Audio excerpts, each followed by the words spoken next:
Hello everyone, I, Dr. Seema Tandon, Deputy Director, RRTC Program UPTSU, welcome Dr. Amita Pandey for taking a session of hypertension disorders of pregnancy. Thank you. Welcome, Dr. Amita. Very good afternoon to all the participants. Today we would be discussing hypertensive disorders in pregnancy.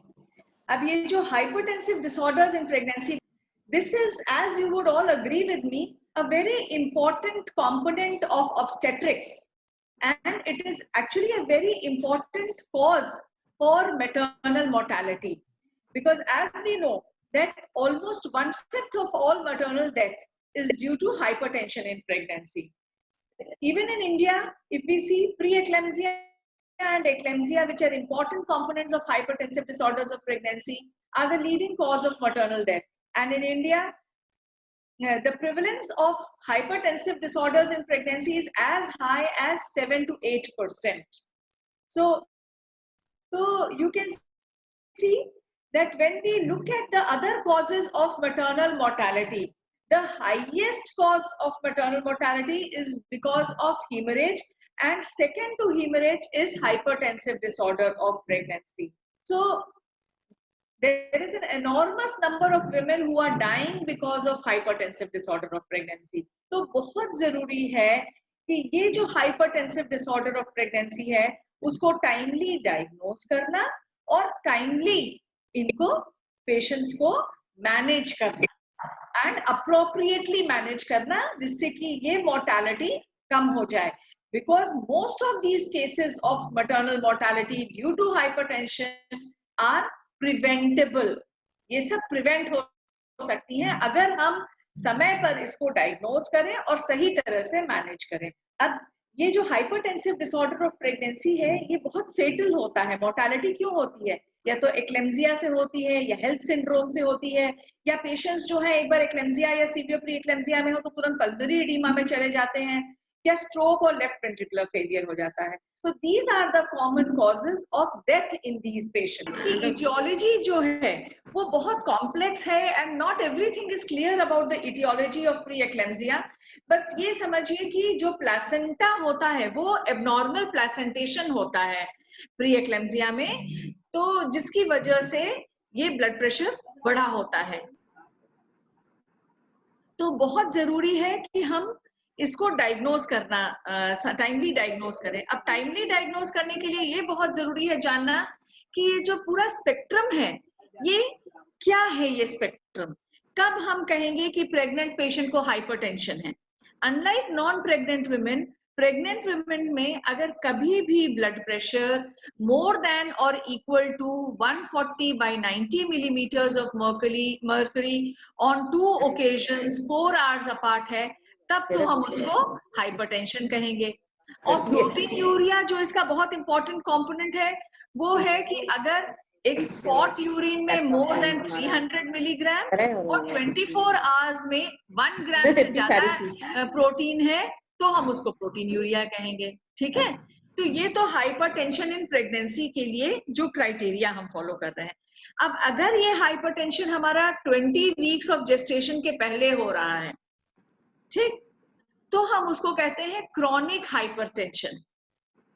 अगर ये 20 weeks के बाद हो रहा है तब हम उसको कहते हैं जेस्टेशनल हाइपरटेंशन, क्योंकि 20 वीक्स के पहले वाला हाइपरटेंशन मोस्ट प्रोबेबली पहले कोई जो पैथोलॉजी है एसेंशियल हाइपरटेंशन की उसी वजह से है, और 20 वीक्स के बाद वाला जो हाइपरटेंशन है वो प्रेगनेंसी की वजह से है.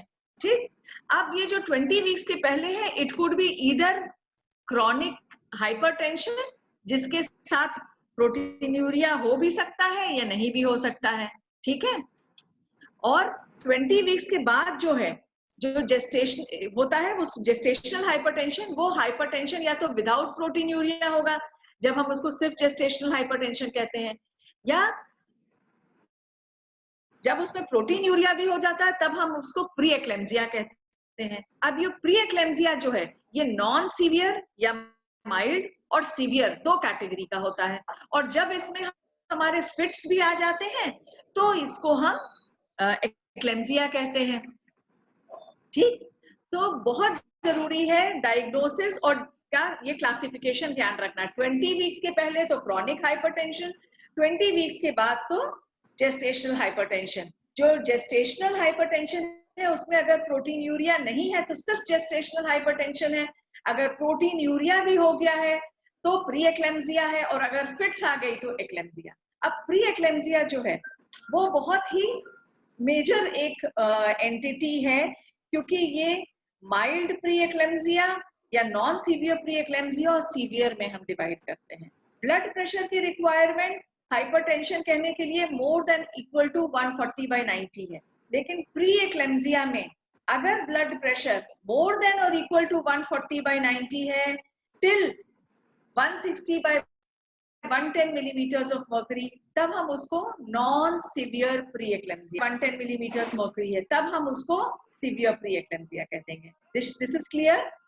जेस्टेशनल हाइपरटेंशन में जब ब्लड प्रेशर में प्रोटीन यूरिया जब हो जाता है तो उसको प्री एक्लेम्सिया कहते हैं। ये प्री एक्लेम्सिया जब ब्लड प्रेशर 140/90 से 160/110 मिलीमीटर्स ऑफ मर्करी के बीच में है तब हम उसको नॉन सीवियर प्री एक्लेम्सिया कहते हैं। 160 millimetres of mercury by 160/110 millimetres of mercury से ज्यादा अगर है तो हम उसको सीवियर कहते हैं।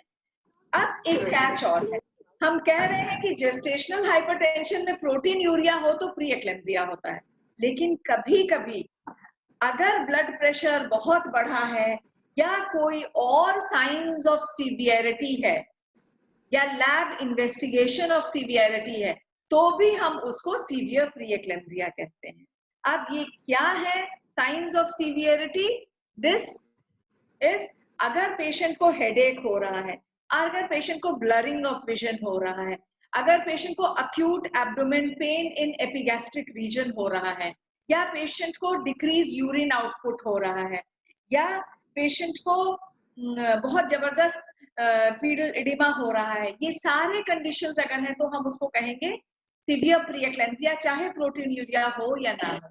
या अगर किसी पेशेंट के लैब इन्वेस्टिगेशंस गड़बड़ हैं, लैब इन्वेस्टिगेशंस में जैसे उसका एलएफटी बहुत डिरेंज्ड है, रीनल फंक्शन टेस्ट डिरेंज है, प्लेटलेट काउंट कम है, पल्मोनरी एडीमा हमको मिल रहा है, तो हम उसको सीवियर प्री एक्लेम्सिया कहेंगे, चाहे प्रोटीन यूरिया हो या ना हो। तो this should be very clear. कब हम उसको क्रॉनिक हाइपरटेंशन कहेंगे, कब हम उसको जेस्टेशनल हाइपरटेंशन कहेंगे, कब हम उसको नॉन सीवियर प्री एक्लेम्सिया कहेंगे, कब हम सीवियर प्री एक्लेम्सिया कहेंगे, और कब हम एक्लेम्सिया कहेंगे। ठीक है, ठीक। अच्छा, अब ब्लड प्रेशर कैसे हम लोग मेजर करेंगे ये भी बहुत जरूरी है।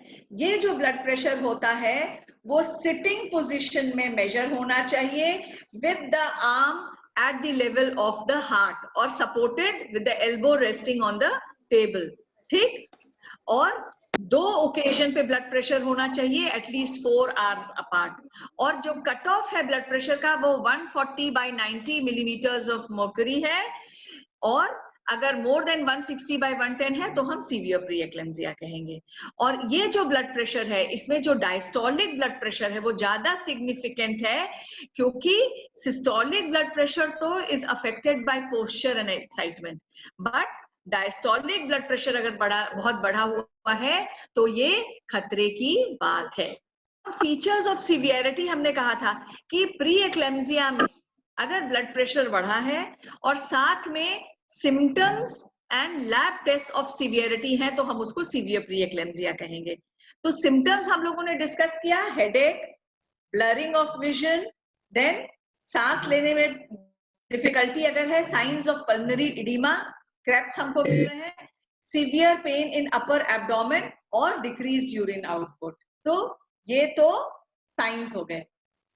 और इन्वेस्टिगेशंस क्या हो गए? Platelet count less than 1 lakh पर ml, या liver enzymes more than twice the normal, serum creatinine more than 1.1, lungs में क्रेप्स मिल रहे पल्मोनरी एडिमा के लिए, और अल्ट्रासाउंड में अगर फीटल ग्रोथ रिस्ट्रिक्शन है तो हम सीवियर कहेंगे डिजीज को। ऑल्दो अब ये जो क्राइटेरिया है एविडेंस ऑफ FGR वो अब हट गया है नई गाइडलाइंस में।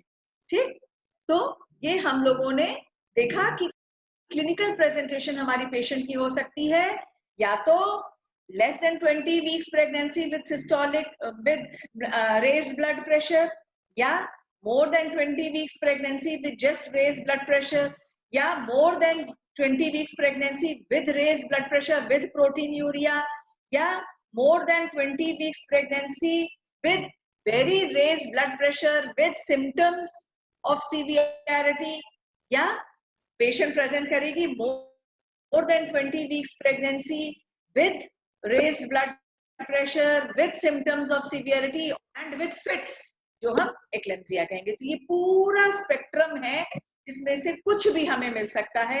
We should keep our eyes open and diagnose it correctly. Next slide. ठीक, अब हम मैनेजमेंट हम लोग देखेंगे। जो जेस्टेशनल हाइपरटेंशन है उसके बहुत हम लोग मैनेजमेंट पे ध्यान नहीं इसलिए दे रहे हैं क्योंकि उसमें जो दवाइयां हैं जो ब्लड प्रेशर की वो काफी कुछ सिमिलर हैं to what we do in non severe pre-eclampsia and severe pre-eclampsia, so we will focus more on pre-eclampsia. अब प्री-एक्लेम्सिया हम लोग अगर फिर से रिवाइज करें तो वो है नॉन सीवियर प्री-एक्लेम्सिया अगर blood patient more than 20 weeks pregnant होनी चाहिए, उसका blood pressure more then 140/90 millimetres of mercury on 2 occasions 4 hours apart होना चाहिए, ठीक। और ये जो पेशेंट है उसको प्रोटीन यूरिया होना चाहिए, ठीक। अब ऐसी पेशेंट आपके पास आई तो आप क्या करेंगे? जब भी ऐसी पेशेंट आएगी उसको पहले आप एडमिट करेंगे और उसको उसकी बहुत सारी मॉनिटरिंग करेंगे, मरीज की, बच्चे की मॉनिटरिंग करेंगे और लैब इन्वेस्टिगेशंस करेंगे और तब उसको फिर डिस्चार्ज करेंगे। अब क्या मॉनिटरिंग करनी है? मरीज की क्या मॉनिटरिंग करेंगे? आप उसके ब्लड प्रेशर को एटलीस्ट ट्वाइस डेली मेजर करेंगे, रोज उसके यूरिन को प्रोटीन यूरिया के लिए टेस्ट करेंगे, उसका यूरिन इनपुट आउटपुट की रोज चार्टिंग करेंगे, ठीक। और मदर के लैब टेस्ट क्या करवाएंगे? हर हफ्ते एक LFT, एक किडनी फंक्शन टेस्ट यानी सीरम क्रिएटिनिन और प्लेटलेट काउंट एवरी वीक करवाते रहेंगे, ठीक। और ये जो लिवर फंक्शन टेस्ट है उसमें क्या क्या कराएंगे? SGOT करवाएंगे, SGPT करवाएंगे, सीरम अल्कलाइन फॉस्फेटेज करवाएंगे, बिलीरुबिन करवाएंगे और LDH भी करवाएंगे। ये बहुत इंपॉर्टेंट है, याद रखना। LDH लेवल्स बहुत इंपॉर्टेंट होते हैं क्योंकि कभी कभी raise LDH with decrease platelet हमें बताते हैं कि पेशेंट में अब और क्या करेंगे? अपने पेशेंट को भर्ती कर लिया है तो उसको बताएंगे कि डेंजर साइंस क्या है। क्या बताएंगे डेंजर साइंस में? मरीज से कहेंगे कि अगर कभी हेडेक हो, आंखों से धुंधला दिखे, सांस लेने में परेशानी हो, पेट में ऊपर बहुत तेज दर्द हो या पेशाब कम हो तो फौरन डॉक्टर को बताना है, बिकॉज ये सब मार्कर्स हैं ऑफ इमिनेंट एक्लेम्सिया, ठीक। इसके अलावा पेशेंट को क्या बताएंगे कि वो नॉर्मल डाइट ले, सॉल्ट रिस्ट्रिक्शन नहीं बताएंगे, बस उसको बताएंगे कि एडेड सॉल्ट नहीं ले, जैसे अचार, चटनी, पापड़ नहीं खाए, लेकिन नॉर्मल सॉल्ट लेते रहे और रेस्ट काफी ज्यादा करे, जैसे 8 आवर्स अगर नाइट में कर रही है तो दिन में भी 2 to 4 आवर्स रेस्ट ले। बच्चे को कैसे मॉनिटर करेंगे? बच्चे को मॉनिटर करेंगे आप, मरीज को बता देंगे कि अपना डेली फीटल मूवमेंट काउंट करती रहे, यानी वो सुबह, दोपहर और शाम अपना ब्रेकफास्ट, लंच और डिनर के बाद 1 घंटे को बाईं करवट लेते और गिने कि इस 1 घंटे में बच्चा कितनी बार घूम रहा है और इस तीनों घंटे का टोटल 10 से 12 बार होना चाहिए। यदि इससे कम है तो वो अपने डॉक्टर को बताए और आप इसका फीटल हार्ट रेट सुबह शाम सुन लेंगे। इसके अलावा बच्चे को देखने के लिए एक ऑब्स्टेट्रिक स्कैन जरूर करवा लीजिए और अगर बहुत ग्रोथ रेस्ट्रिक्टेड बच्चा है, जितना पीरियड ऑफ जेस्टेशन है उससे छोटा बच्चा है, क्लिनिकली भी आपको छोटा लग रहा है, तो आप डॉपलर वेलोसिमेट्री जरूर करवा लीजिए। फिर आप क्या करेंगे? अब उसका blood pressure 140/90 millimetres of mercury से ज्यादा है, ठीक। एंटी हाइपरटेंसिव शुरू करने के लिए जरूरी है कि उसका diastolic blood pressure more than equal to 100 millimetres of mercury है, ठीक है, तभी हम उसका ब्लड एंटी हाइपरटेंसिव शुरू करेंगे। अगर आप वेस्टर्न लिटरेचर देखें और गाइडलाइंस देखें तो वो तो 110 से ज्यादा हो डायस्टोलिक तब शुरू करते हैं। लेकिन हम लोग इंडिया में रहते हैं, हमारे यहाँ पेशेंट्स बहुत फॉलोअप को नहीं आते हैं, तो हम लोग एंटी हाइपरटेंसिव जब डायस्टोलिक मोर देन और equal to 110 millimetres of mercury हो तभी शुरू करते हैं। और ये एंटी हाइपरटेंसिव हम कौन से देते हैं? लेबिटोलॉल ड्रग ऑफ फर्स्ट चॉइस है, जिसको हम शुरू कर सकते हैं 100 मिलीग्राम ट्वाइस डेली, और उससे अगर नहीं फायदा हो रहा तो ट्वाइस डेली, और ऐसे धीरे धीरे करके हम बढ़ा सकते हैं लेबिटोलॉल। मैक्सिमम डोज हम 2400 इन 24 आवर्स दे सकते हैं, यानी 600 मिलीग्राम 4 टाइम्स अ डे तक दे सकते हैं। ये अगर लेबिटोलॉल नहीं है या उससे नहीं कंट्रोल हो रहा तो हम ड्रग ऑफ सेकंड चॉइस हमारा निफेडेपिन होता है। अब निफेडेपिन में ध्यान दे रखना है कि जो निफेडेपिन कैप्सूल होते थे जिसको प्रिक करके जीभ के नीचे डालते थे वो नहीं देना है, टैबलेट निफेडेपिन देना है। सस्टेन रिलीज जो 10 मिलीग्राम का आता है उसको 10 मिलीग्राम बीडी शुरू कर सकते हैं, फिर उसको धीरे धीरे डोज टीडीएस क्यूआईडी बढ़ा सकते हैं। मैक्सिमम हम 60 मिलीग्राम इन 24 आवर्स तक दे सकते हैं। जब भी हम एंटी हाइपरटेंसिव देना शुरू करें तो उसके बाद उसका ब्लड प्रेशर बहुत कायदे से पेशेंट का मॉनिटर होना चाहिए। ध्यान देने की चीज है कि नॉन प्रेग्नेंट केसेस में फिजिशियंस हमारे डायूरेटिक ऐड कर देते हैं जैसे ही ब्लड प्रेशर बढ़ता है, लेकिन प्रेग्नेंट पेशेंट में अगर ब्लड प्रेशर रेज है तो आप डायूरेटिक नहीं देंगे। और जब आप उसका ब्लड प्रेशर नॉर्मल आ जाता है तो दवाओं के साथ उसको आप घर भेज सकते हैं। और अगर उसका ब्लड प्रेशर नहीं कंट्रोल हो रहा है या कुछ वर्सनिंग हो रही है या उसको कुछ signs and symptoms of severity आ रहे हैं तो उसको हॉस्पिटल में ही रखना है। Is this clear? ठीक, तो बीपी कंट्रोल्ड है अगर तो वो महिला घर पे रख सकती है, लेकिन उससे बता दीजिए कि अगर हो सके तो वो रोज अपना ब्लड प्रेशर चेक करवा ले घर पे किसी से, और नहीं तो आपकी हेल्थ फैसिलिटी पे हफ्ते में 2 बार आके ब्लड प्रेशर चेक कराए, और हर हफ्ते आके liver function test, serum creatinine और प्लेटलेट काउंट जरूर होना चाहिए। ठीक, और अगर उसका ब्लड प्रेशर नहीं कंट्रोल्ड है तब तो आप उसको हॉस्पिटल में ही रखेंगे, और अगर 160 by 110 मिलीमीटर ऑफ मर्क्यूरी से ज्यादा हो गया है तब आप उसको एज सीवियर प्री-एक्लेम्सिया मॉनिटर करेंगे। ठीक है, अब कब डिलीवर करेंगे और कैसे करेंगे पेशेंट का को डिलीवर? अगर आपकी पेशेंट 37 वीक्स जेस्टेशन तक पहुंच गई है और तो उसको आप डिलीवर कर देंगे। 37 वीक्स के बियॉन्ड नॉन सीवियर प्री-एक्लेम्सिया में भी नहीं ले जाएंगे। मोड ऑफ डिलीवरी क्या होगी? मोड ऑफ डिलीवरी में vaginal delivery is the preferred mode of delivery, और तो आपकी पेशेंट अगर 37 वीक्स हो गई तो आप उसको डिलीवर कर देंगे। Mode of delivery preferred vaginal delivery है। कैसे वजाइनल डिलीवरी करेंगे? आप बिशप स्कोर असेस कर लेंगे, और अगर सर्विक्स फेवरेबल है तो आर्टिफिशियल रप्चर ऑफ मेम्ब्रेन करके और ऑक्सीटोसिन या प्रोस्टाग्लैंडिन से लेबर इंड्यूस कर देंगे। अगर सर्विक्स अनफेवरेबल है तो उसको राइपन कर देंगे, चाहे आप प्रोस्टाग्लैंडिन से करें या पोली कैथेटर से करें, और फिर उसको ऑक्सीटोसिन से इंड्यूस कर देंगे। ठीक है, अगर मान लीजिए पेशेंट को 37 वीक्स के पहले ही सीवियर प्री-एक्लेम्सिया हो गया या फीटल डिस्ट्रेस हो गया तो आप उसको पहले प्रेगनेंसी को टर्मिनेट कर देंगे।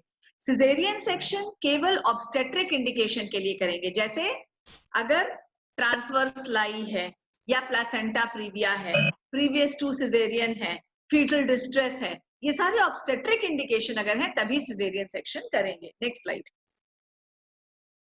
ठीक, अब सीवियर प्री-एक्लेम्सिया में आप क्या करेंगे? Next slide. अब सीवियर प्री-एक्लेम्सिया अगर हम लोग याद करें तो उसमें क्या है? आपकी patient more than 20 weeks pregnant है, उसका blood pressure more than 160 by 110 millimeters of mercury on 2 occasions 4 hour apart भी है। ठीक, और उसको प्रोटीन्यूरिया है या साइंस ऑफ सीवियरिटी है, चाहे वो सिम्टम्स हो चाहे लैब टेस्ट में एब्नॉर्मैलिटी हो, तो हम उसको सीवियर प्री-एक्लेम्सिया कह रहे हैं। अब सीवियर प्री-एक्लेम्सिया में क्या करेंगे? ये पेशेंट को भी आप एडमिट कर देंगे, और इसको आप एक आईवी पेटेंसी ड्रिप शुरू कर देंगे जिसमें 75 ml पर आवर से लेसर रेट पे ही आप नॉर्मल सलाइन देंगे। प्लीज इसको ओवरलोड भी नहीं करना है लेकिन रेस्ट्रिक्ट नहीं करना है फ्लूइड को। कैथेटर डाल देंगे पेशेंट को जिससे उसका यूरिन इनपुट आउटपुट मॉनिटर हो सके और आप प्रोटीन यूरिया के लिए टेस्ट कर सकें। इनपुट आउटपुट मॉनिटरिंग बहुत स्ट्रिक्टली करना है आपको, ठीक। और आपको ब्लड प्रेशर कम करने के लिए एंटी हाइपरटेंसिव ड्रग्स भी देना है। कौन सी ड्रग्स आप देंगे? प्रेफरेबली आप लेबिटोलॉल ही देंगे। अब हमारा ब्लड प्रेशर अगर 110 मिलीमीटर ऑफ मर्करी से ज्यादा है डायस्टोलिक, तो हम इंजेक्टेबल एंटी हाइपरटेंसिव शुरू करेंगे। उसकी डोजेस क्या है वो हम लोग अभी डिस्कस करेंगे। और दूसरी चीज हम करेंगे, हम उसको प्रोफाइलैक्टिक एंटी कन्वल्सेंट भी दे देंगे, यानी मैग्नीशियम सल्फेट। जैसे एक्लेम्सिया में हम फुल डोज देते हैं उसी तरह हम फुल डोज देंगे। तो एंटी हाइपरटेंसिव हमने शुरू कर दिया और एंटी कन्वल्सेंट शुरू कर दिया मैग्नीशियम सल्फेट। और ये जो पेशेंट है जिसका सीवियर प्री एक्लेम्सिया है, ये कितना भी पीरियड ऑफ जेस्टेशन है हम इसको आगे तक नहीं बढ़ाएंगे, हम इसको 37 वीक्स तक नहीं ले जाएंगे, हम विद इन 24 आवर्स इस पेशेंट को डिलीवर कर देंगे। और अगर ये पेशेंट लेबर में आई है तब तो आप इसको अपने सेंटर पर डिलीवर करेंगे। अगर ये पेशेंट एडवांस लेबर में नहीं है, लेटेंट फेज ऑफ लेबर में है या लेबर में नहीं है, तो आप इसको मेडिकल कॉलेज या डिस्ट्रिक्ट हॉस्पिटल भेज दीजिए वहां पर डिलीवरी के लिए, ठीक। और हो सके तो अपने यहाँ ब्लड सैंपल लेके सारी जांचें जरूर करवा दीजिए जिससे हम लोग को सीवियरिटी का पता चल सके। और इन जांचों में स्पेशली इंपॉर्टेंट है लिवर फंक्शन टेस्ट कि उसकी एंजाइम्स कहीं ट्वाइस द नॉर्मल से ज्यादा तो नहीं है, किडनी फंक्शन टेस्ट कि इसका क्रिएटिनिन मोर देन 1.1 तो नहीं है, इसमें पल्मोनरी एडिमा के साइंस तो नहीं है, इसका platelet count less than 1 lakh तो नहीं है, क्योंकि ये सब हमको बताएगा कि इस पेशेंट पे और कॉम्प्लिकेशंस भी हैं, ठीक है। तो पेशेंट आपने एडमिट किया, आईवी फ्लूइड लगा दिया, कैथेटर डाल दिया, आईवी एंटी हाइपरटेंसिव शुरू कर दी, मैग्नीशियम सल्फेट लगा दिया और इसकी सब जांचें कर ली। और अगर एक्टिव लेबर में नहीं है पेशेंट तो इसको हायर सेंटर पे रेफर कर दिया, एक्टिव लेबर में है तो अपने यहाँ ही डिलीवर करा। अब एंटी हाइपरटेंसिव हम लोग देखें कि आईवी कैसे देते हैं, क्योंकि blood pressure more than 110 millimetre of mercury से ज्यादा है डायस्टोलिक, तो हम उसको आईवी एंटीबायोटिक्स देंगे। आईवी एंटीबायोटिक्स में हम इंजेक्शन लेबिटोलॉल देते हैं 20 milligram slow IV over 10 minutes, ठीक। फिर 10 मिनट के बाद ब्लड प्रेशर चेक करते हैं। अगर उसका ब्लड प्रेशर डिक्रीज हो गया तो बहुत अच्छा, नहीं तो 20 का डबल 40 मिलीग्राम हम स्लो आईवी देते हैं ओवर 10 मिनट्स। फिर 10 मिनट के बाद हम ब्लड प्रेशर चेक करते हैं, अगर कम हो गया तो बहुत अच्छे, और नहीं कम हुआ तो 40 का डबल 80 मिलीग्राम हम उसको स्लो आईवी ओवर 2 मिनट्स देते हैं, ठीक है। मैक्सिमम हम 140 मिलीग्राम ही देंगे। इस पे भी अगर ब्लड प्रेशर नहीं कंट्रोल हो रहा है तो फटाफट हायर सेंटर भेज देंगे। मान लीजिए पेशेंट को की आईवी लाइन नहीं मिल रही है या आपके पास लेबिटोलॉल इंजेक्शन नहीं है, तब आप उसको कैप्सूल निफेडेपिन भी दे सकते हैं, ठीक। लेकिन ध्यान रखिए सब लिंगुअल वाला जो प्रिक करके है वो नहीं देते हैं, हम उनको देंगे 10 मिलीग्राम ओरली दे देंगे। फिर 20 मिनट के बाद ब्लड प्रेशर नापेंगे, अगर ब्लड प्रेशर कम हो गया है तो बहुत अच्छा है, नहीं तो हम 20 मिलीग्राम दे देंगे, 10 का डबल 20 दे देंगे। फिर हम 20 मिनट के बाद ब्लड प्रेशर नापेंगे, अगर फिर ब्लड प्रेशर कम हो गया है तो बहुत अच्छा, नहीं हुआ है तो हम 20 का डबल 20 दिया था 20 और दे देंगे, तो टोटल हम 50 मिलीग्राम मैक्सिमम डोज दे सकते हैं। अगर इससे भी नहीं ब्लड प्रेशर कंट्रोल हो रहा है तो हम या तो दूसरा ड्रग देंगे या हायर सेंटर भेज देंगे। अब एक और नई ड्रग है जिसकी अवेलेबिलिटी सुनिश्चित कराई जा रही है सारे सेंटर्स पे, वो है हाइड्रालाजीन। अगर ये दोनों ड्रग से ब्लड प्रेशर नहीं कंट्रोल हो रहा है या नहीं अवेलेबल है तो आप हाइड्रालाजीन भी दे सकते हैं।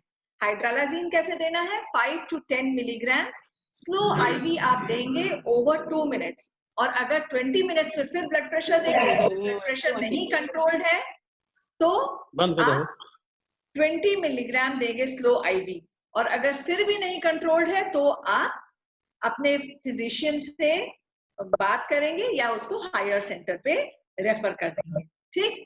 अब ये जो पेशेंट है आपके पास एडमिटेड है, जिसको आईवी आपने एंटी हाइपरटेंसिव देके ब्लड प्रेशर कंट्रोल किया है, मान लीजिए इसका ब्लड प्रेशर कंट्रोल हो जाता है, तो आप ब्लड प्रेशर हर 10-10 मिनट पे नापते रहेंगे 1 घंटे तक, फिर हर 15 मिनट पे नापेंगे उसके अगले घंटे, फिर हर आधे घंटे पे नापेंगे उसके अगले घंटे, और फिर हर घंटे नापेंगे 4 घंटे तक, उसके बाद हर 4 घंटे पे नापते रहेंगे, क्योंकि ये जो पेशेंट है इसमें ब्लड प्रेशर गड़बड़ होने की बहुत संभावना है। और एक बार आईवी एंटी हाइपरटेंसिव से ब्लड प्रेशर कंट्रोल हो गया तो आप ओरल पे पेशेंट को ले सकते हैं, जैसे आप लबिटलॉल 100 मिलीग्राम TDS या 200 मिलीग्राम TDS जैसी जरूरत हो वैसे आप दे सकते हैं, ठीक। और साइमल्टेनियसली आपको पेशेंट को डिलीवर करने का कार्यक्रम शुरू करना है। डिलीवर कैसे करेंगे? डिलीवर करेंगे आप इसमें सीवियर प्री-एक्लेम्सिया में आप वजाइनली ही डिलीवर करने की कोशिश करेंगे। आप सर्विक्स को देखेंगे, अगर बिशप स्कोर असेस करेंगे, अगर सर्विक्स राइप है तो आप ARM और ऑक्सीटोसिन या प्रोस्टाग्लैंडिन देके डिलीवर करिए। अगर सर्विक्स राइप नहीं है तो आप राइपन करके और तब डिलीवर करिए। जरूरी है कि कोशिश करें कि इसको जल्द से जल्द डिलीवर करना है विदिन 24 आवर्स। मान लीजिए आपको लगता है कि विदिन 24 आवर्स इस पेशेंट को हम नहीं डिलीवर कर सकते हैं, तो आप फिर इसको हायर सेंटर में रेफर करें, वहां पे उसका सिजेरियन भी हो सकता है। अमूमन कोशिश करना है कि सिजेरियन केवल ऑब्स्टेट्रिक इंडिकेशन के लिए ही करा जाए, ठीक है। नेक्स्ट स्लाइड, ठीक। तो हम लोगों ने देखा कि जो हमारा जेस्टेशनल हाइपरटेंशन और नॉन सीवियर प्री-एक्लेम्सिया है उसको तो हम 37 वीक्स पर डिलीवर कर रहे हैं। सीवियर प्री-एक्लेम्सिया है तो जब भी पेशेंट हमारे पास आ रही है हमको तब डिलीवर करना है। अब अगर ये पेशेंट 24 वीक्स के पहले ही हमारे पास आ गई तो उसमें बच्चा बचने की संभावना बिल्कुल नहीं है, ठीक है। तो उसको हायर सेंटर आप भेज देंगे कि डिस्ट्रिक्ट हॉस्पिटल या मेडिकल कॉलेज में डिलीवरी हो। और अगर 34 वीक्स से बियॉन्ड है तो आपको विदिन 24 आवर्स डिलीवर करना है, तब भी आप डिस्ट्रिक्ट हॉस्पिटल या मेडिकल कॉलेज में रेफर करेंगे फॉर डिलीवरी, एक्सेप्ट कि पेशेंट बहुत एडवांस्ड एक्टिव लेबर में आई है जब आप अपने यहाँ डिलीवर करें, ठीक है। नेक्स्ट स्लाइड, अगली स्लाइड प्लीज। हाँ, और अगर 24 to 34 वीक्स के बीच में आई है तो अगर पेशेंट लेबर में है तब तो आप कुछ नहीं करेंगे, आप पेशेंट को डिलीवर करेंगे। लेकिन मान लीजिए पेशेंट लेबर में नहीं है तो आप फटाफट उसको हायर सेंटर भेज देंगे जहां पे उसको स्टेरॉइड दिया जा सकता है फीटल लंग मैच्योरिटी के लिए, ठीक। और अगर पेशेंट का ब्लड प्रेशर कंट्रोल आ जाता है तो उसको अस्पताल में ही रख के सर्वेलेंस में रखा जा सकता है, मैटरनल फीटल सर्वेलेंस में, और एक्सपेक्टेंट मैनेजमेंट करा जा सकता है। और फाइनली 34 वीक्स जब हो जाए तब उसको डिलीवर करा जा सकता है। इसके अलावा उस बड़े हॉस्पिटल में अगर 34 वीक्स के पहले ही उसका ब्लड प्रेशर बढ़ जाता है या फीटल डिस्ट्रेस हो जाता है या उसका सिम्टम्स ऑफ सीवियरिटी हो जाते हैं, साइंस ऑफ फीटल कॉम्प्रोमाइज होती है, तो उसको अर्ली डिलीवर करेंगे। तो बहुत जरूरी है ये जानना कि जो जेस्टेशनल हाइपरटेंशन है और नॉन सीवियर प्री-एक्लेम्सिया है उसको तो हम 37 वीक्स पर डिलीवर कर रहे हैं और उनको हम घर भी जाने दे सक रहे हैं अगर उसका ब्लड प्रेशर कंट्रोल्ड है। लेकिन जो सीवियर प्री-एक्लेम्सिया उसको हम घर नहीं जाने दे रहे हैं, उसको हम बहुत एग्रेसिवली उसका ब्लड प्रेशर कंट्रोल कर रहे हैं, एंटी कन्वल्सेंट दे रहे हैं। अगर पेशेंट एक्टिव लेबर में नहीं है तो हायर सेंटर भेज दे रहे हैं जहां पे, और लेस देन 24 वीक और मोर देन 34 वीक्स में कोई कंफ्यूजन ही नहीं है। हायर सेंटर पे लेस देन 24 वीक्स को भी डिलीवर करना है और मोर देन 34 को भी करना है। 24 से 34 के बीच में है अगर वीक्स के बीच में, तब उसको लंग मैच्योरिटी के लिए स्टेरॉइड देना है। अगर उसका ब्लड प्रेशर कंट्रोल आ गया तो अस्पताल में रखे उसके ब्लड प्रेशर की मॉनिटरिंग होते होते, बच्चे की भी फीटल सर्वेलेंस करते करते उसको हम रख सकते हैं। तो जितना हम उसको पाल के 34 वीक्स तक ले जा सकते हैं उतना करेंगे।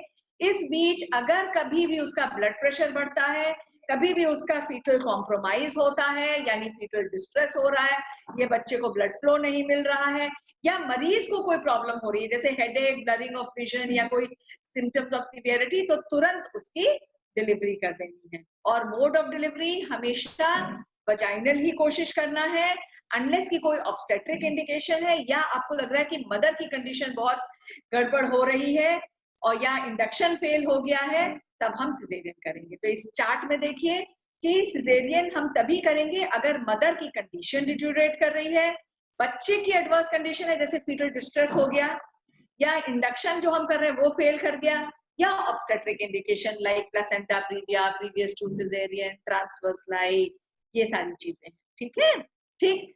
अब प्रेगनेंसी के दौरान आप क्या करेंगे?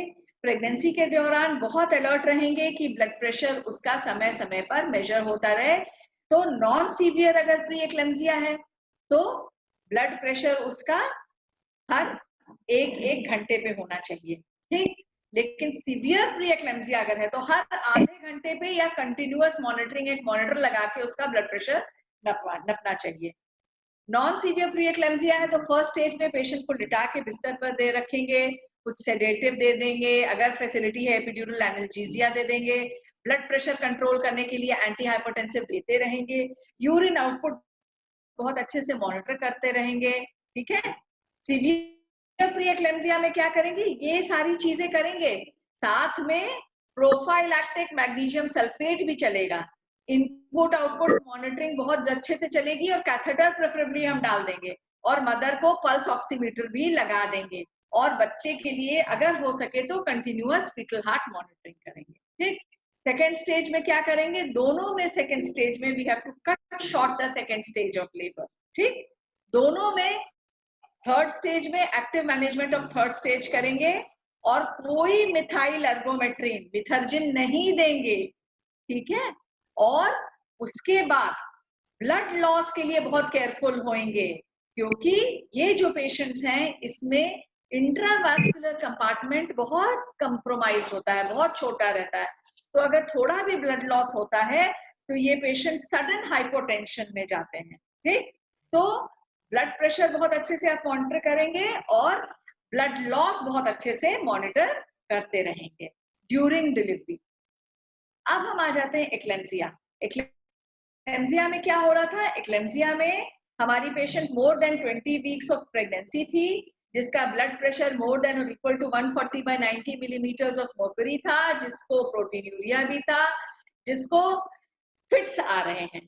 ठीक, और उसके पहले वो हिस्ट्री दे रही है कि headache, blurring of vision, nausea, vomiting, oliguria, pulmonary oedema, सब कुछ था। ठीक, वो पेशेंट एक्लेम्सिया है। Next slide. अब ऐसी पेशेंट अगर आपके पास आती है तो आपको क्या करना है? ऐसी पेशेंट, ये स्लाइड है कि क्यों हम लोग इतने हैरान परेशान है एक्लेम्सिया के लिए। बिकॉज एक्लेम्सिया जो है, जैसा हमने देखा, ये सेकेंड कॉमनेस्ट कॉज है मैटरनल मोर्टेलिटी का, फीटल पेरीनेटल मोर्टेलिटी का भी ये बहुत इंपॉर्टेंट कॉज है। और जो माएँ हैं वो इधर एस्फिक्सिया या वॉमिट एस्पिरेट करके या पल्मोनरी एडीमा की वजह से मर जाती हैं, या हार्ट फेलियर से मर जाती हैं, या इतना रेस बीपी होता है कि इंट्रा सेरिब्रल हीमरेज हो जाता है, या थ्रोम्बोसिस एंड स्ट्रोक हो जाता है, या अक्यूट किडनी फेलियर हो जाता है, या लिवर नेक्रोसिस हो जाती है, या हेल्थ सिंड्रोम हो जाता है। इन सारी चीजों से मदर मर जाती है, और कभी कभी मदर जब फिट आता है वो गिरती है, उससे हेड इंजरी जो होती है उससे शी डाइज। और इसी तरह बेबी जो है उसको भी डिलीवरी में हाइपोक्सिया हो गया अगर, तो उसके बाद उसको सेरिब्रल पैल्सी हो सकती है। मदर को सीवियर प्री एक्लेम्सिया पहले से था अनडायग्नोज, जिसमें ब्लड सप्लाई बच्चे को नहीं पहुंच रही थी, तो IUGR हो रहा था, या स्टिल बर्थ हो जाता है। तो इन सारी चीजों से बच्चे पे भी बैड इफेक्ट होता है। That is why we are so concern कि एक्लेम्सिया को हम बहुत अच्छे से टाइमली डिटेक्ट करें और टाइमली ट्रीट करें। तो अच्छा, इसमें है कि कभी कभी ये भी ध्यान देना है कि जरूरी नहीं है कि अगर खाली ब्लड प्रेशर कभी कभी नहीं भी बढ़ा मिल सकता है।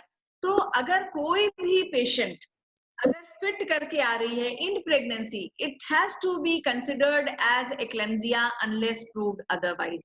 चाहे आपको उस समय बीपी नहीं बढ़ा मिले, क्योंकि हो सकता है पेशेंट शॉक में चली गई हो, पेशेंट का कुछ इंट्रासेरिब्रल एक्सीडेंट हो गया हो, या उसका ब्लड प्रेशर पहले बहुत कम था, पहले वो 80-90 सिस्टोलिक रहा करता था, और अब उसका बढ़ के 120 हो गया है। ठीक, तो ब्लड प्रेशर तो उसका बढ़ा, लेकिन आपको लग रहा है कि ये तो नॉर्मल है। तो ब्लड प्रेशर पे बहुत ज्यादा नहीं रिलाई करना है। अगर किसी भी पेशेंट, प्रेग्नेंट पेशेंट को फिट आते हैं तो she should be considered as eclampsia unless proved other. अब हमारा कैसे हमको उसको मैनेज करना है? एक्लेम्सिया की पेशेंट है, फिट को करते हुए आई है, तुरंत आपको एडमिट करना है। एडमिट करके क्या करेंगे आप? उसका जनरल मैनेजमेंट करेंगे, उसका ब्लड प्रेशर कंट्रोल करेंगे, उसकी फिट्स कंट्रोल करेंगे, तुरंत उसकी प्रेगनेंसी टर्मिनेट करने का कार्यक्रम शुरू करेंगे जिससे कि 12 घंटे के अंदर वो डिलीवर हो जाए। उसकी इनपुट आउटपुट बहुत अच्छे से चार्ट करेंगे और उसको पोस्टपार्टम केयर बहुत अच्छे से देंगे, क्योंकि ये पेशेंट्स बाद में भी कॉम्प्लिकेशन में जा सकती हैं। ठीक, तो अब हम ये सारी चीजें एक एक करके देखेंगे। जनरल मैनेजमेंट आप क्या करेंगे? जनरल मैनेजमेंट फटाफट जितने लोग हैं सबको आप बुला लेंगे, पेशेंट को एक डार्क व्हाइट रूम में रखेंगे, जिस पलंग पे लिटाएंगे वो एक्लेम्सिया बेड प्रेफरेबली होना चाहिए जिसमें रेलिंग लगी हो, जिससे कि अगर फिट थ्रो करे तो पेशेंट उससे लुढ़क के गिर ना जाए। उसको कोशिश करेंगे कि बाई करवट से लिटाएं कि अगर वो वॉमिट कर रही है तो वॉमिटस एस्पिरेट नहीं कर रही है, वो बाहर निकल जाए। उसका सक्शन कर दिए जिससे कि उसके मुंह में जो भी सिक्रीशंस हैं वो निकल जाएं। अगर जरूरत है देख लीजिए कि वो सांस नहीं ले रही है तो उसको इंट्यूबेट करने की जरूरत है तो इंट्यूबेशन करवा दीजिए, ठीक है। अगर उसको झटके आ रहे हैं तो उसको माउथ गैग लगा दीजिए कि उसको टंग बाइट ना हो जाए, वो गिर ना पड़े, उसके चारों तरफ वो रेलिंग लगवा दीजिए और उसको ऑक्सीजन लगा दीजिए, उसको एक कैथेटर लगा दीजिए, ठीक है। फोली कैथेटर डाल दीजिए कि इनपुट आउटपुट मॉनिटरिंग हो सके। उसको एक आईवी लाइन सिक्योर कर दीजिए जिसपे 75 ml पर आवर के रेट से आईवी फ्लूइड प्रेफरेबली आप नॉर्मल सलाइन देंगे, ठीक। और उसको फटाफट उसके सारी इन्वेस्टिगेशंस भेजवा दीजिए जैसा कि सीवियर प्री एक्लेम्सिया में करते हैं। सीवियर प्री एक्लेम्सिया में भी हम लोग हीमोग्राम भिजवाते हैं, एलएफटी भिजवाते हैं, केएफटी भिजवाते हैं, प्लेटलेट काउंट भिजवाते हैं। इसमें एडेड हम कोएगुलेशन प्रोफाइल भी करवाएंगे और फंडस एग्जामिनेशन भी करवाएंगे, ठीक है। ये देखने के लिए कि कहीं पेशेंट में कोई कोएगुलेशन प्रॉब्लम तो नहीं हो गई है, क्योंकि ये जो पेशेंट्स हैं इनमें अक्सर coagulation problem, coagulation abnormality, DIC, HELLP syndrome ये सब दिखता है। इसीलिए जैसा मैंने आपको बताया था सीवियर प्री एक्लेम्सिया में एलडीएच, प्लेटलेट काउंट और कोएगुलेशन प्रोफाइल जिसमें प्रोथ्रोम्बिन टाइम, प्रोथ्रोम्बिन कॉन्सेंट्रेशन और आईएनआर जरूर करवाते हैं, ठीक है। और इसमें फिर हम लोग एंटी हाइपरटेंसिव क्या देंगे? एंटी हाइपरटेंसिव हम उसी तरह देंगे आईवी एंटी हाइपरटेंसिव अगर ब्लड प्रेशर इसका 110 मिलीमीटर्स ऑफ मर्क्यूरी से ज्यादा है डायस्टोलिक, ठीक।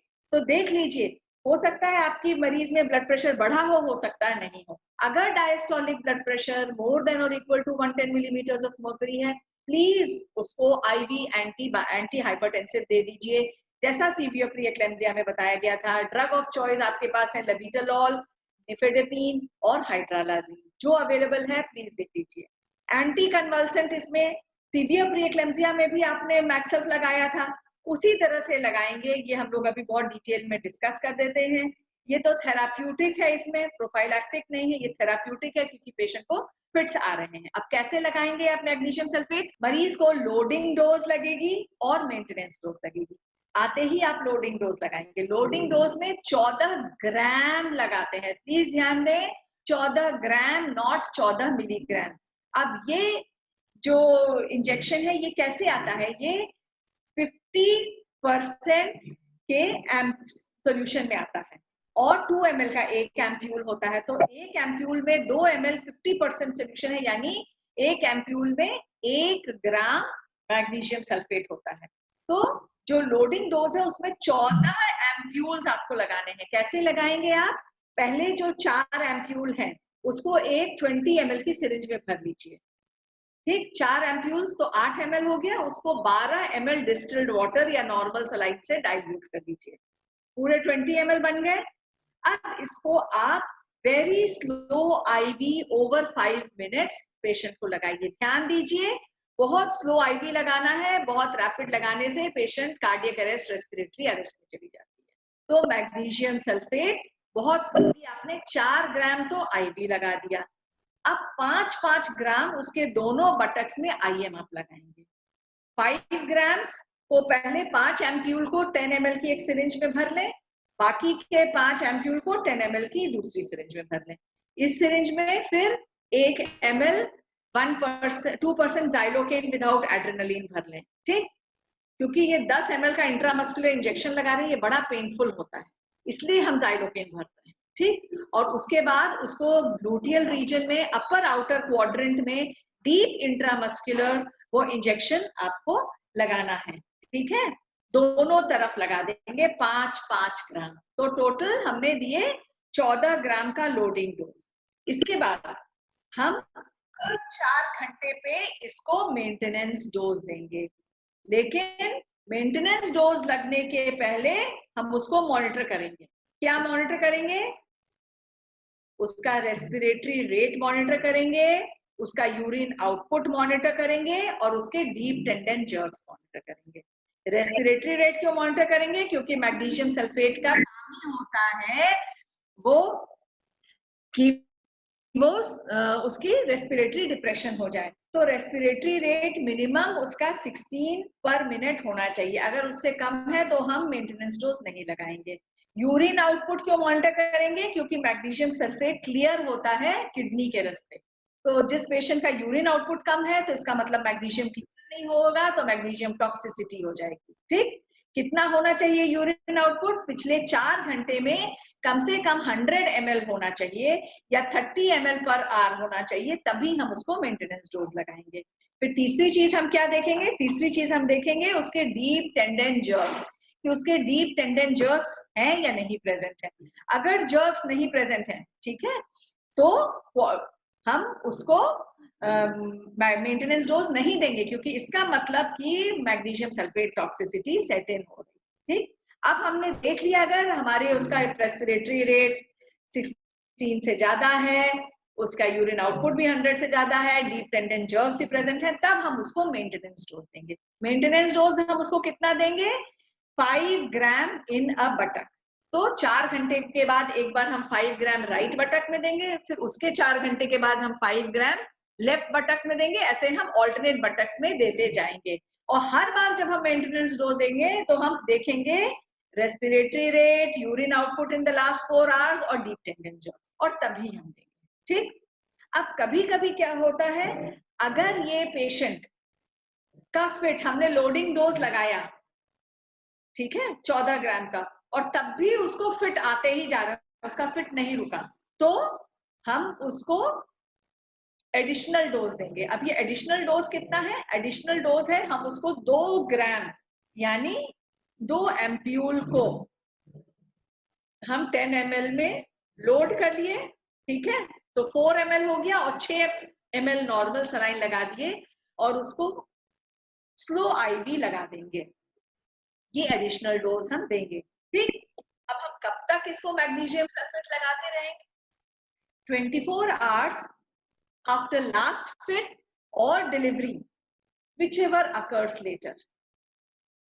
डिलीवरी या फिट जो भी बात आई, मान लीजिए पेशेंट आपके पास आई फिट करते हुए, उसके बाद आपने लगाया, तब से फिट नहीं आए, लेकिन डिलीवर हुई 6 घंटे के बाद, तो डिलीवरी से 24 घंटे बाद तक आप उसको मैक्सल्फ लगाएंगे। या मान लीजिए आपकी पेशेंट फिट थ्रो करते हुए आई, डिलीवर हुई और डिलीवरी के 4 घंटे बाद उसको फिट आ गया, तो फिट के 24 घंटे के बाद तक आप लगाएंगे हर 4-4 घंटे पे। ठीक, और साथ में प्रेगनेंसी टर्मिनेट करेंगे with in 12 hours of first fit. मान लीजिए वो आपके पास पहुंची है बहुत देर से, उसकी जो फर्स्ट फिट आई थी उसके 12 घंटे बाद ही पहुंची, तो कोशिश करिए कि तुरंत उसकी प्रेगनेंसी टर्मिनेट हो जाए। ये वही है कि क्या टॉक्सिसिटी अगर मैक्सल्फ हो रही है तो नी जर्क एब्सेंट हो जाएगा, रेस्पिरेटरी रेट कम हो जाएगा, यूरिन आउटपुट भी कम हो जाएगा। तो यू हैव टू एंश्योर कि साइंस ऑफ टॉक्सिसिटी नहीं है, तभी आप उसको नेक्स्ट डोज में maintenance dose of magnesium sulphate लगाएंगे। Just in case you feel कि पेशेंट को साइंस ऑफ टॉक्सिसिटी है, then you will give the antidote of magnesium sulfate which is calcium gluconate। सबने कैल्शियम ग्लूकोनेट देखा है 10 ml का कि एम्प्यूल्स में आता है 10% सोल्यूशन। इसको कैसे लगाना है? इस 10 ml को बहुत स्लो आईवी देना है, बहुत स्लोली ओवर 10 मिनट्स। ये एंटीडोट है पेशेंट के मैग्नीशियम टॉक्सिसिटी के लिए, और ये तभी देना है अगर रेस्पिरेटरी रेट बहुत उसका कम हो, रेस्पिरेटरी डिप्रेशन हो, तभी ये कैल्शियम ग्लूकोनेट देना है, अदरवाइज बस विदहोल्ड कर देना है मैक्सल्फ। नेक्स्ट स्लाइड, वही वाली चीजें लिखी है कि अगर रेस्पिरेटरी डिप्रेशन है तब आप कैल्शियम ग्लूकोनेट भी देंगे और तब अगर जरूरत है तो पेशेंट का रेस्पिरेशन भी असिस्ट करेंगे। ठीक, ये वही है प्रिपरेशन लोडिंग जो हम लोगों ने ऑलरेडी डिस्कस कर ली। ठीक, एडेड डोज भी देंगे। मान लीजिए इसके बाद भी पेशेंट के फिट्स नहीं कंट्रोल हो रहे हैं तो आप अपने यहाँ के फिजिशियन से बुला के कोई और एंटी कन्वल्सेंट दिलवा सकते हैं, जैसे लेमोट्रिजीन, लेवेटिरासेट जो आजकल मॉडर्न यूज करते हैं, और डायजीपैम जो पहले दिया जाता था, प्लीज ध्यान दें वो नहीं देना है एक्सेप्ट कि भाई आपके पास मैक्सल्फ भी नहीं है और आपकी मजबूरी है। Otherwise nowadays Magsulf is available everywhere, तो please stick to magnesium sulphate only. ठीक, और फेनिटोइन एक ड्रग है जो आप लोगों के वहां रहती है, तो अगर पेशेंट को स्टेटस एक्लेम्प्टिकस है यानी फिट पे फिट आए जा रहे हैं और आपने उसको मैग्नीशियम सल्फेट दे दिया लोडिंग डोज, उसके बाद एडिशनल डोज भी दे दिया और फिर भी नहीं रुक रहा है, तो आप फेनिटोइन देंगे। फेनिटोइन कैसे देंगे? 100 ml नॉर्मल सलाइन में टोटल डोज ऑफ फेनिटोइन डालेंगे। टोटल डोज कैसे कैलकुलेट करेंगे? 10 मिलीग्राम पर केजी बॉडी वेट। 50 किलो अगर महिला है तो 500 मिलीग्राम्स आप देंगे, और 50 मिलीग्राम का अगर आता है तो 10 एम्प्यूल्स को आप 100 ml नॉर्मल सलाइन में डाल के 30 to 40 मिनट्स पे स्लो आईवी दे सकते हैं। और उसके बाद मेंटेनेंस डोज होता है 100 मिलीग्राम 8 आवर्ली आप आईएम देते हैं। ठीक है, तो अब हमने देख लिया जनरल मैनेजमेंट हमें क्या करना है, एंटी हाइपरटेंसिव हमें क्या करना है, एंटी कन्वल्सेंट हमें क्या करना है। ठीक है, एंटी हाइपरटेंसिव बिल्कुल वैसे ही देना है जैसे सीवियर प्री-एक्लेम्सिया में दिया था, और हमारा गोल होना चाहिए कि diastolic blood pressure 90 to 100 millimetres of mercury के बीच में ही रहे।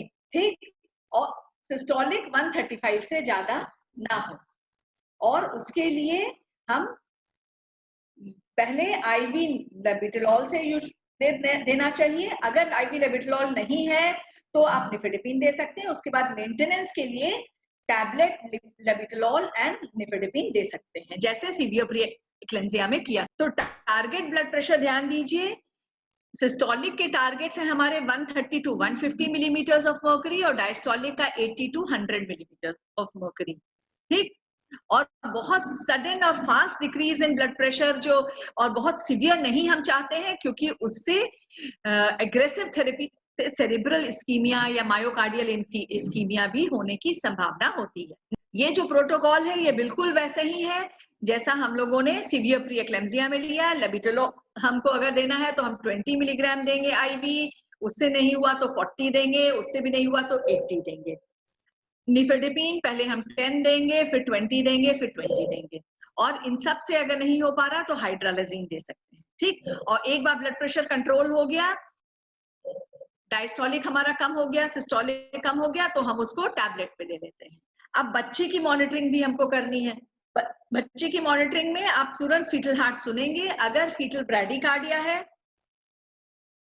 ठीक, तो सिजेरियन करना पड़ेगा। अदरवाइज मदर को स्टेबिलाइज करिए और तुरंत ऑक्सीजनेट करिए, नॉर्मल सलाइन की ड्रिप लगाइए, और अगर पेशेंट लेबर में है तो लेबर को ऑगमेंट कर दीजिए, नहीं है तो इंड्यूस कर दीजिए, और पेशेंट को डिलीवर कर दीजिए with in the coming 12 hours.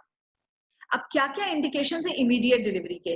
मान लीजिए उसको ऑलरेडी 12 घंटे से ज्यादा हो गया फिट्स आते हुए, या उसको पल्मोनरी एडिमा हो गया, या डीआईसी में है पेशेंट, या अनकंट्रोल्ड ब्लड प्रेशर है, या उसका पीओजी लेस देन 24 वीक्स या मोर देन 34 वीक्स है, या उसको फीटल डिस्ट्रेस हो रहा है, या अब्रप्शन हो रहा है। ऐसे कंडीशन में तुरंत आप डिलीवर करेंगे। ठीक, डिलीवरी के टाइम पे क्या ध्यान रखेंगे? पेशेंट को चोट ना लगे, पैडेड बेड रेल्स होने चाहिए, ऑक्सीजन लगातार लगा रहे, पेशेंट को प्रेफरेबली लेबर में करवट से रखे जिससे कि एस्पिरेट ना करे वो वॉमिटर्स को, बार बार उसका ओरल सक्शन होना चाहिए, मैग्नीशियम सल्फेट चलते रहना चाहिए, ब्लड प्रेशर कंट्रोल्ड होना चाहिए, और डिलीवर हो जानी चाहिए पेशेंट विद इन 12 आवर्स। कभी भी एक्लेम्सिया की पेशेंट को 12 घंटे से ज्यादा नहीं छोड़ना है कि ब्लड प्रेशर कंट्रोल हो गया, फिट कंट्रोल हो गया तो आप छोड़ दो। चाहे कितना भी पीरियड ऑफ जेस्टेशन हो, बच्चा बचे ना बचे, आपको तुरंत डिलीवर करना है, ठीक है। और ड्यूरिंग लेबर वही सारे प्रिकॉशंस ले रहे हैं, फ्लूइड मैनेजमेंट बहुत अच्छे से करना है, मैक्सल देते रहना है, एंटी हाइपरटेंसिव देना है, मॉनिटरिंग बहुत अच्छे से करनी है।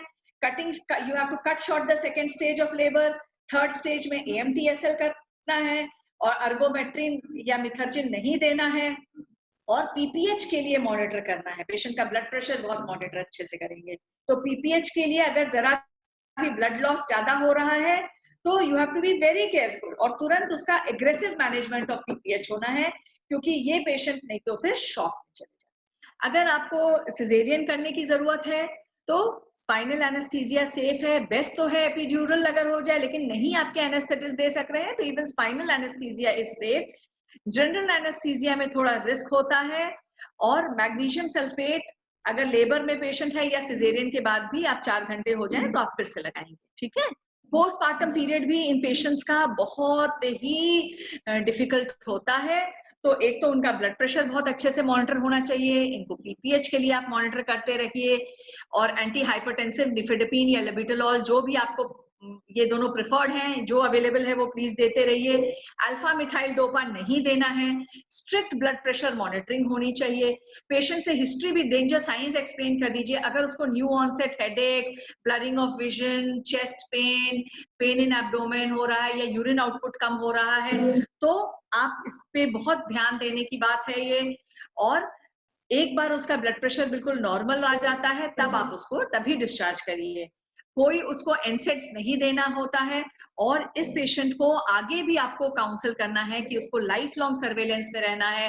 एनुअल ब्लड प्रेशर चेक जरूर होना चाहिए, एनुअल ब्लड शुगर होना चाहिए, लिपिड प्रोफाइल होनी चाहिए, क्योंकि ये जो पेशेंट्स हैं ये आगे चल के इनको हार्ट डिजीज हो सकती है, इनको हाइपरटेंशन हो सकता है, इनको किडनी डिसऑर्डर्स हो सकते हैं, तो ये सब इनको बता देना चाहिए, ठीक। तो पोस्टमार्टम केयर में यही है कि पेशेंट को बहुत अच्छे से मॉनिटर होना चाहिए, ब्लड प्रेशर बहुत अच्छे से मॉनिटर होना चाहिए, डेंजर साइंस मॉनिटर होना चाहिए, एंटी हाइपरटेंसिव देना चाहिए, इनपुट आउटपुट मॉनिटरिंग होनी चाहिए। मिनिमम 48 to 72 आवर्स आपको हॉस्पिटल में रखना ही चाहिए। अगर आप घर भेज भी रहे हैं तो भी उनको सारे डेंजर साइंस पता होने चाहिए। फैसिलिटी होनी चाहिए कि ब्लड प्रेशर उनका नप सके। प्रेफरेबली उनको 7 से 10 दिन के बाद वापस बुला लीजिए कि उनका ब्लड प्रेशर देखा जा सके, उनको अच्छे से फॉलो किया जा सके, ठीक। काउंसलिंग यही आप बताएंगे कि उसको आगे भी चल के सीजर, स्ट्रोक सबकी रिस्क है, सारे उसको वार्निंग साइंस बता देंगे, और उसको बोलना है कि अगर कभी भी उसको ये सब कुछ होता है, हेडेक हो रहा है, ब्लरिंग ऑफ विजन हो रही है, पेट में दर्द है, सांस लेने में तकलीफ हो रही है, तो वो फौरन आपके पास आए, ठीक। और आगे के लिए भी उसको आप एजुकेट करेंगे कि अगली प्रेगनेंसी में भी उसको फिर से प्री एक्लेम्सिया होने की 2 to 7% रिस्क है, उसको समझा दें। लाइफ में आगे भी उसको हार्ट डिजीज और किडनी डिजीज का रिस्क है, इसलिए वो नॉन कम्युनिकेबल डिजीज क्लिनिक में अच्छे से फॉलो अप करते रहे। और कब कौन से वो कंडीशंस हैं जब आप तुरंत टर्शियरी लेवल केयर भेजेंगे? अगर वो पेशेंट अनकॉन्शियस है, अगर उसको स्टेटस एक्लेम्प्टिकस है, फिट्स आते जा रहे हैं, पल्मोनरी एडीमा है, अगर उसने एस्पिरेट कर लिया है, अगर उसका ब्लड प्रेशर नहीं कंट्रोल हो रहा है, अगर उसको यूरिन आउटपुट कम आ रहा है, अगर उसका किडनी फंक्शन टेस्ट डिरेंज्ड है, और या उसको कोएगुलेशन फेलियर है, इन सारे कंडीशंस में लोडिंग डोज ऑफ मैक्सल्फ लगाने के बाद, loading dose of anti hypertensive देने के बाद प्लीज उसको हायर सेंटर पे रेफर कर दीजिए after properly filling a referral form, ठीक। अच्छा, कुछ ये थोड़ी सी और बातें ध्यान रखनी है कि WHO ने बताया है कि अगर कैल्शियम सप्लीमेंटेशन हो प्रेगनेंसी में तो risk of eclampsia, pre eclampsia कम हो जाता है। तो इट इज वेरी इंपॉर्टेंट कि हर पेशेंट को फर्स्ट ट्राइमेस्टर के बाद पूरे एंटीनेटल पीरियड और 6 months during lactation calcium supplement होना चाहिए। ये कैल्शियम आप कोई भी elemental calcium 500 milligram of calcium carbonate जो आती है सप्लाई में वो देना है आपको। BD देना है for the entire duration of pregnancy after first trimester and for at least 6 months after delivery during lactation, ठीक। और ये भी आ गई है वो स्टडीज कि aspirin has a preventive role. तो किसी पेशेंट को अगर प्रीवियस प्रेगनेंसी में प्री एक्लेम्सिया हुआ हो, जो हाई रिस्क हो फॉर प्री एक्लेम्सिया, उन पेशेंट्स को 75 मिलीग्राम या 120 milligram of aspirin can be started in pregnancy from 13 to 16th week में कभी भी आप शुरू कर सकते हैं। उसको 36 वीक्स ऑफ प्रेगनेंसी तक ले जाना है और 1 tablet daily in the evening आप उसको दे सकते हैं, 75 मिलीग्राम या 150 मिलीग्राम। ये प्रोफाइलैक्सिस होती है, ये प्रिवेंटिव रोल है इसका in prevention of pre eclampsia. ठीक, तो बहुत चैलेंजेस हैं हमारे पास। We have seen hypertensive disorder of pregnancy is a very important cause for maternal mortality and morbidity. It is a very important cause for perinatal mortality. Unfortunately, जो lack of awareness है amongst patients, amongst doctors, इसीलिए हम इसको नहीं रोक पा रहे। Otherwise, ये perfectly preventable disease है अगर इसको हम timely diagnose करें। तो timely diagnosis के लिए एक तो इसकी awareness बढ़ाना है, ठीक, risk identification करना है, जल्दी से जैसे ही डायग्नोज हो उसको हायर सेंटर भेज देना है। जितना भी हम एंटीनेटल केयर दे रहे हैं उसमें हर एंटीनेटल केयर पे पेशेंट का जरूर ब्लड प्रेशर नपा जाए। हर प्रेग्नेंट पेशेंट का ब्लड प्रेशर नपना बहुत जरूरी है। इन चीजों का अगर हम ध्यान रखेंगे तो we will be able to prevent a large number of these deaths due to hypertensive disorder of pregnancy. ये तो की पॉइंट्स हैं। We all have seen कि मैग्नीशियम सल्फेट का क्या डोज है, कैसे लोडिंग डोज 14 ग्राम देना है, मेंटेनेंस डोज 5 ग्राम देना है, कैसे उसको प्रिपेयर करना है, क्या क्या देखना है हमको before giving the maximum dose, और क्या हमारे साइंस ऑफ सीवियरिटी क्या है उनको देखना है, क्या है ना। हमें कैल्शियम सप्लीमेंटेशन देना है और हमें एंटी हाइपरटेंसिव कैसे देना है, फ्लूइड ओवरलोड अवॉइड करना है, डायूरेटिक्स नहीं देना है, सबलिंगुअल निफेडेपिन देना है। These are a very important point, that is why इसको बार बार आपके साथ डिस्कस किया जा रहा है। ये भी वही है कि हमारी जो किट होनी चाहिए हर हॉस्पिटल में, उसमें एंटी हाइपरटेंसिव ड्रग्स होने चाहिए जिसमें लेबिटोलॉल, निफेडेपिन होना चाहिए। इसके अलावा एंटी कन्वल्सेंट होना चाहिए, मैग्नीशियम सल्फेट, कैल्शियम ग्लूकोनेट, उसका एंटीडोट। इक्विपमेंट हमारे पास होना चाहिए, टंग डिप्रेसर होना चाहिए, सारी एयरवेज होनी चाहिए, ऑक्सीजन सिलेंडर्स होना चाहिए, वेंटी मास्क होना चाहिए, सक्शन होना चाहिए, वीनस कैनुला हमारे पास होना चाहिए, आईवी फ्लूइड्स में नॉर्मल सलाइन और रिंगर लैक्टेट होना चाहिए, डिस्टिल्ड वाटर होना चाहिए to prepare magnesium sulphate, IV sets होने चाहिए, 5, 10 और 20 सीसी के डिस्पोजेबल सिरिंजेस होने चाहिए। तो ये सारी एक्लेम्सिया किट इंश्योर करना चाहिए कि हर जगह बिल्कुल रेडी हो, हर लेवल पे, ठीक।